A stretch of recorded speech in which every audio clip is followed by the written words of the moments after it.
Dear students, 12th class physics के first chapter वैद्युत आवेश तथा क्षेत्र के 7th लेक्चर में आपका स्वागत है।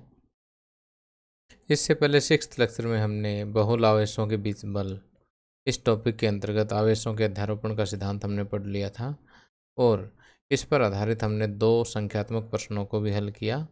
और आज के लेक्चर में इसी टॉपिक पर आधारित कुछ अन्य संख्यात्मक प्रश्नों को हम सोल्व करेंगे ताकि हमारे कंसेप्ट काफ़ी स्ट्रॉन्ग हो जाए।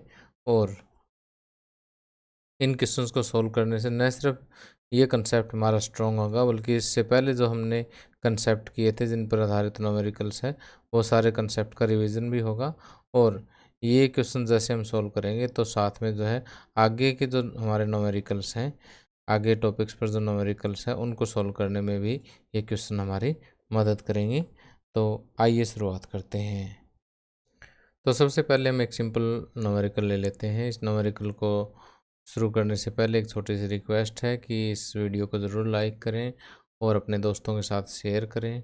और जिन स्टूडेंट्स ने अभी तक चैनल को सब्सक्राइब नहीं कर रखा है ज़रूर सब्सक्राइब करें। तो इस एग्जांपल में आपको क्या दिया हुआ है कि 4 समान आवेश प्रत्येक 2 माइक्रोकूलम का एक्स एक्स पर स्थित है। ये क्रमशः 0, 2, 4 तथा 8 सेंटीमीटर की दूरी पर स्थित हैं। तो देखिए ये हमने एक्स एक्सिस ड्रा कर लिया है। यहाँ पर ये क्या है, एक्स एक्स है, ठीक। और यहाँ पर 4 आवेश रखे हुए हैं। एक तो 0 सेंटीमीटर पे यानी ओरिजिन पे ये है, एक 2 सेंटीमीटर पे है, एक 4 सेंटीमीटर पे है और एक 6 और एक 8 सेंटीमीटर पे, ठीक। और प्रत्येक का मान कितना है, 2 माइक्रोकूलम है। यहाँ 2 माइक्रोकूलम, यहाँ पर भी 2 माइक्रोकूलम, 2 माइक्रोकूलम और 2 माइक्रोकूलम। अब हम अपनी सुविधा के लिए इन चारों पॉइंट्स को हम नाम दे देते हैं। पॉइंट ए, बी, सी और डी पॉइंट हम इनको नाम दे देते हैं, ठीक। अब क्वेश्चन में फाइंड आउट क्या करना है कि आपको 2 सेंटीमीटर पर स्थित आवेश पर परिणामी बल ज्ञात करना है। यानी यहाँ पर 2 सेंटीमीटर यानी पॉइंट बी पर ये जो आवेश रखा हुआ ना, इस पर अन्य आवेशों की वजह से जो बल लग रहा है उसका परिणामी आवेश हमें ज्ञात करना है। तो देखिए कि एक आवेश पर अन्य आवेशों की वजह से जो बल लग रहा है वो हमें ज्ञात करना है, उसका परिणामी बल ज्ञात करना है। तो यहाँ पर अध्यारोपण का सिद्धांत लगेगा, सिंपल सी बात है। तो सबसे पहले देखिए कि ए पर जो आवेश लगा है और बी पर आवेश है ये दोनों समान है। समान आवेश एक दूसरे को क्या करते हैं, प्रतिकर्षित करते हैं। तो ए वाला आवेश बी को क्या करेगा, प्रतिकर्षित करेगा। प्रतिकर्षित करेगा तो यहाँ पर जो बल लगेगा वो एक्स एक्सिस की दिशा में ऐसे लगेगा। और सी वाला आवेश भी यहाँ पर इस आवेश को क्या करेगा, प्रतिकर्षित करेगा। प्रतिकर्षित करेगा तो ये इसका जो बल है वो इस दिशा में लगेगा, ठीक। तो यहाँ पर इस दिशा में जो बल लग रहा है उसको मैं एफ ए कह देता हूँ, ठीक। यानी ए वाले आवेश की वजह से जो बल है उसको मैं एफ ए कह देता हूँ और सी वाले आवेश की वजह से जो बल है उसको मैं एफ सी कह देता हूँ, ठीक। तो वैसे तो अगर हम MCQ सोल्व करते हैं तो देखिए ये दोनों एक 2 माइक्रोकूलम 2 माइक्रोकूलम, बीच की दूरी 2 सेंटीमीटर। इसी तरह से ये भी 2 माइक्रोकूलम है, बीच की दूरी भी वही है। तो जितना ये वाला आवेश इस पर बल लगाएगा उतना ही ये वाला इस पर लगाएगा, यानी एक दूसरे के बराबर और विपरीत है, ये कैंसिल कर देंगे, ठीक। तो इन दोनों का तो हिसाब हो गया, इसका निकाल लेंगे। इसका जो है वही फाइनल परिणामी बल होगा। MCQs में तो ऐसे करेंगे, लेकिन जैसे हमारा ये बोर्ड एग्ज़ाम में आता है तो आपको ये सारे बल यहाँ पर कैलकुलेट करके दिखाने होंगे। तो यहाँ पर देखिए कि एफ ए जो है, एफ ए किसके बराबर होगा, 1/4 pi epsilon not into Q1 कितना है, 2 माइक्रोकूलम है। माइक्रोकूलम को जैसे 2 माइक्रोकूलम है इसको मैं लिख सकता हूँ 2 गुणा में 10⁻⁶ गुलाम, ठीक है। माइक्रो का मतलब 10⁻⁶ है। तो यहाँ पर Q1 की जगह लिखूँगा 2 गुणा में 10⁻⁶ और Q2 भी क्या होगा 2 गुणा में 10⁻⁶। इतना आपस में गुण और डिवाइड बाई बीच का डिस्टेंस। बीच का डिस्टेंस कितना है, 2 सेंटीमीटर है। 2 सेंटीमीटर को मैं कह सकता हूँ कि 2/100 मीटर, यानी 2 गुणा में 10⁻² मीटर। तो बीच की दूरी है 2 गुणा में 10⁻² मीटर, और इसका स्क्वायर कर देंगे। ठीक है, सारा हिसाब किताब एसआई में है तो इतना न्यूटन बल लगेगा। तभी मैंने यहाँ पर अलग अलग यूनिट नहीं लगाई, इकट्ठी लगा दी है। ठीक है, और यहाँ पर देखिए हम इसको वेक्टर फॉर्म में दिखा रहे हैं, तो यहाँ पर इसका यूनिट वेक्टर हमें दिखाना पड़ेगा। अब एफ ए की दिशा में यूनिट वेक्टर क्या है, एक्स एक्स की दिशा में यूनिट वेक्टर या एकांक सदिश क्या लेते हैं हम, आई लेते हैं। ठीक है, इस तरह से तीनों एक्सिस दिखाते हैं ना हम, एक्स एक्सिस, वाई एक्सिस और जेड एक्सिस। तो एक्स एक्स की दिशा में जो एकांक सदिश है उसको हम आई कैप लिखते हैं। वाई एक्सिस की दिशा में जो एकांक सदिश होता है उसको जे कैप लिखते हैं, और जेड एक्सिस की दिशा में जो एकांक सदिश होता है उसे के कैप लिखते हैं। ठीक है, तो यहाँ पर ये आई कैप की दिशा में है तो इसके साथ हमने आई कैप लगा दिया। अब ये हो गया 9 × 10⁻⁹ इंटू 2 × 10⁻⁶ इंटू 2 × 10⁻⁶ डिवाइड बाय 2 का स्क्वायर कितना हो गया, 4 × 10⁻⁴ आई इतना न्यूटन। ठीक, तो यहाँ से देखिए 2 दूनी 4 और फिर ये 2 इससे कट जाएगा, और ऊपर पावर होगी हमारे पास 6 और 6 12, माइनस की 12, 12 में से 9 गए 3, -3, और ये नीचे वाली -4 ऊपर जाएगी तो प्लस की 1 पावर 10 की बचेगी। तो 9 गुणा में 10 की पावर 1 आई इतना न्यूटन। 9 गुणा 10 की पावर 1 मतलब 90 न्यूटन जो है यहाँ पर बल लगेगा। ठीक है, साथ में आई और लगाना है हमें, तो यहाँ पर पहले हम आई लगाएंगे। ठीक है, क्या लगाएंगे, आई इतना न्यूटन बल लगेगा। ठीक, अब इसी तरह से जब हम एफ बी निकाल लेंगे ना, एफ बी में बाकी सब कुछ तो वही होगा, 9 × 10⁹ इंटू Q1 भी वही, Q2 भी वही, 2 × 10⁻⁶ into 2 × 10⁻⁶ Q1 Q2 by R square. R कितना है, 2 × 10⁻⁻2 और इसका स्क्वेयर। ठीक, लेकिन इसकी दिशा देखो आई से उल्टी है, यानी -आई की दिशा में है, इतना न्यूटन लगेगा। तो इसकी तरह सॉल्व करेंगे तो ये -90 आई न्यूटन। ठीक, इसी तरह से आप जो है यहाँ पर डी पर जो आवेश है उसकी वजह से जो बल लग रहा है उसको मैं एफ डी का नाम दे देता हूँ। किसका नाम दे देता हूँ, एफ डी का नाम दे देता हूँ। और इसी तरह से मैं आपको एफ डी निकाल के दिखाता हूँ। यहाँ से एफ डी क्या हो जाएगा, 9 × 10⁻⁹ Q1 Q2 वही है, यानी 2 गुणा में 10 की पावर -6 कूलम का नियम लगा रहा हूँ मैं यहाँ पर, Q1 Q2 by R square. अब आर काउंट करना पड़ेगा हमें, कितना है, 2 2 4 2 6, 6 गुणा में 10 की पावर -2 का स्क्वेयर। तो ये हो जाएगा आपका कि बाकी पावर्स तो सेम है, उनका हिसाब, पावर्स का हिसाब करेंगे तो 10 ही रहेगा, और 9 दूनी 18 दूनी 36, इधर 6 का स्क्वायर भी 36, तो 1 गुणा में 10 की पावर 1, और इसकी दिशा होगी -आई वाली।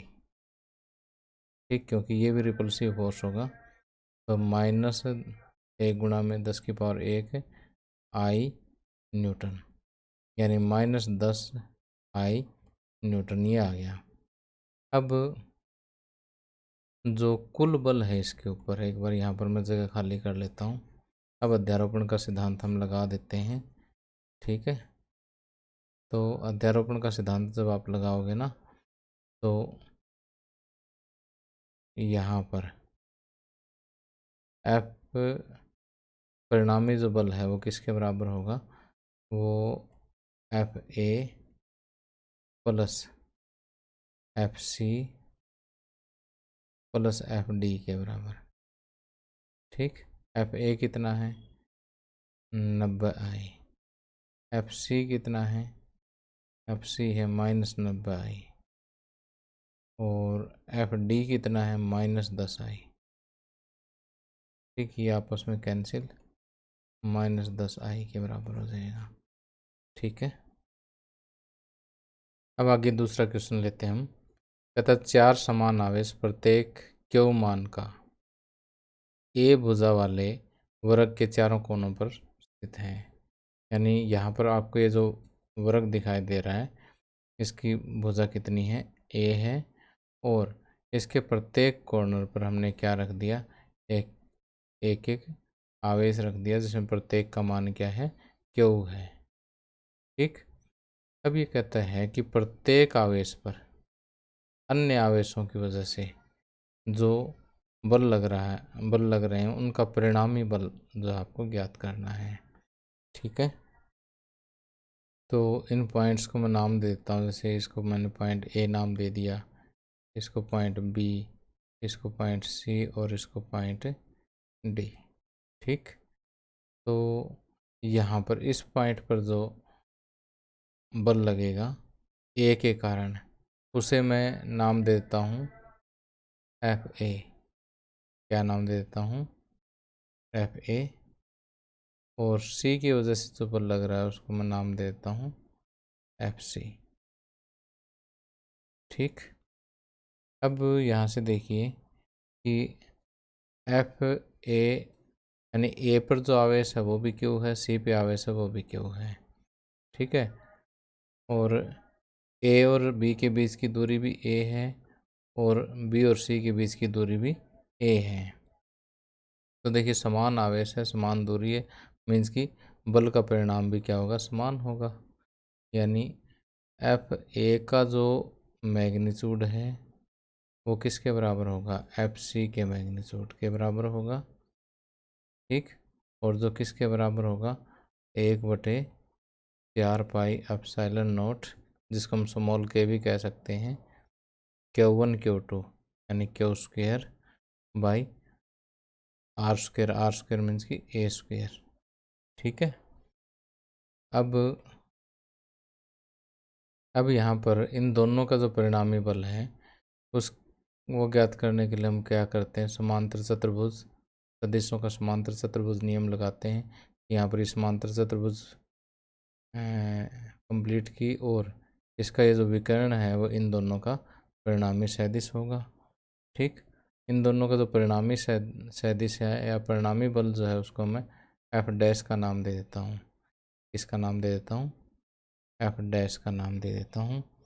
एफ डैश किसके बराबर होगा, एफ ए का जो मैग्नीट्यूड है, एफ ए का मैग्नीट्यूड का स्क्वायर प्लस एफ सी का मैग्नीट्यूड का स्क्वायर अंडर द रूट।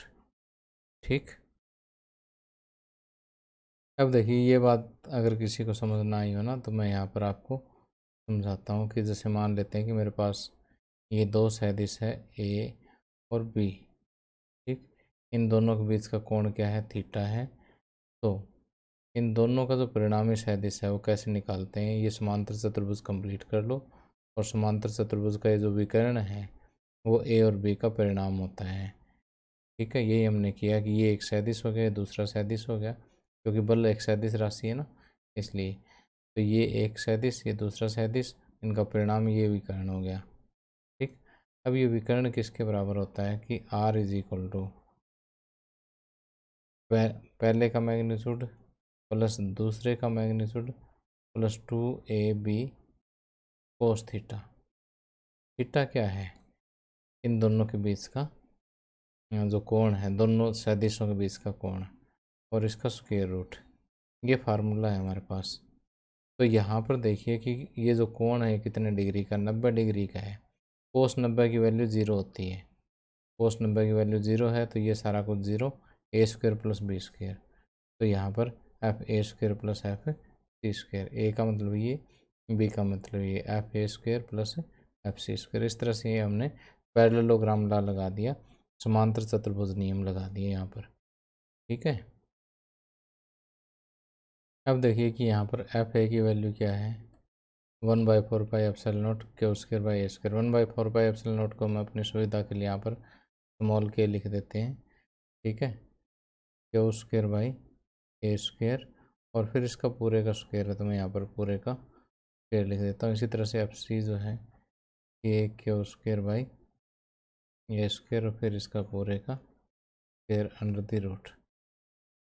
ठीक, अब एक बार स्क्वायर और दो बार स्क्वायर, दो बार सेम चीज़ है तो इसको मैं लिख देता हूँ 2 गुणा में के क्यू स्क्वायर ए स्क्वायर का होल स्क्वायर, और ये पूरा स्क्वायर रूट है मैं 2 का अलग लगा देता हूँ, इसका अलग लगा देता हूँ। ठीक, इसका स्क्वायर से स्क्वायर रूट कैंसिल। ठीक, तो ये हो जाएगा √2 इंटू के Q square by A square. ठीक, अब देखिए इस बल के कारण इस पे बल और इसके कारण इस पे बल, इन दो का तो हिसाब हो गया। अब ये रह गया, तो अब यहाँ से ये वाली भुजा कितनी है ए, ये भुजा भी क्या है ए, क्योंकि वर्ग है, सभी भुजाएं समान होती हैं। तो ये जो विकर्ण है ये किसके बराबर हो जाएगा, यहाँ पाइथागोरस लगा दीजिए, A square plus A square under the root. ठीक, तो जैसे A square plus A square 2 A square हो गया अंडर द रूट, यानी ये √2 और ए स्क्वायर का रूट ए हो जाएगा, तो ये √2a हो जाएगी। यहाँ से बी डी जो है वो किसके बराबर हो जाएगी, √2a के बराबर। तो डी के कारण जो बल लग रहा है उसकी डायरेक्शन कौन सी होगी, उसकी डायरेक्शन भी यही होगी। ठीक, B sorry F D.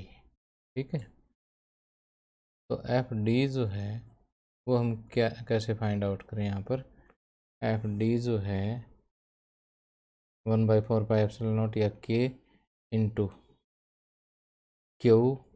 Q यानी क्यू स्क्वायर बाई डिस्टेंस का स्क्वायर, डिस्टेंस कितना है √2a, √2 का स्क्वायर करूँगा 2 हो जाएगा, ए का स्क्वायर ए स्क्वायर हो जाएगा। ठीक, तो अब यहाँ पर हमारे पास ये एफ डैश है और ये एफ डी है, तो कुल जो परिणामी बल है बी पर जो परिणामी बल है वो किसके बराबर होगा, F D plus F dash vector. ठीक, अब इन दोनों की दिशा सेम है, यहाँ पर चाहो तो आप दिशा लिख दो। एफ डैश की दिशा हम यहाँ पर ये वाली दिशा कैसे दिखाएंगे, यहाँ पर कोई एक पॉइंट ले लो, ए बी सी डी तो हमने दे रखी है, यहाँ पॉइंट ई ले लो, बी ई के तरफ, बी ई के अनुदिश।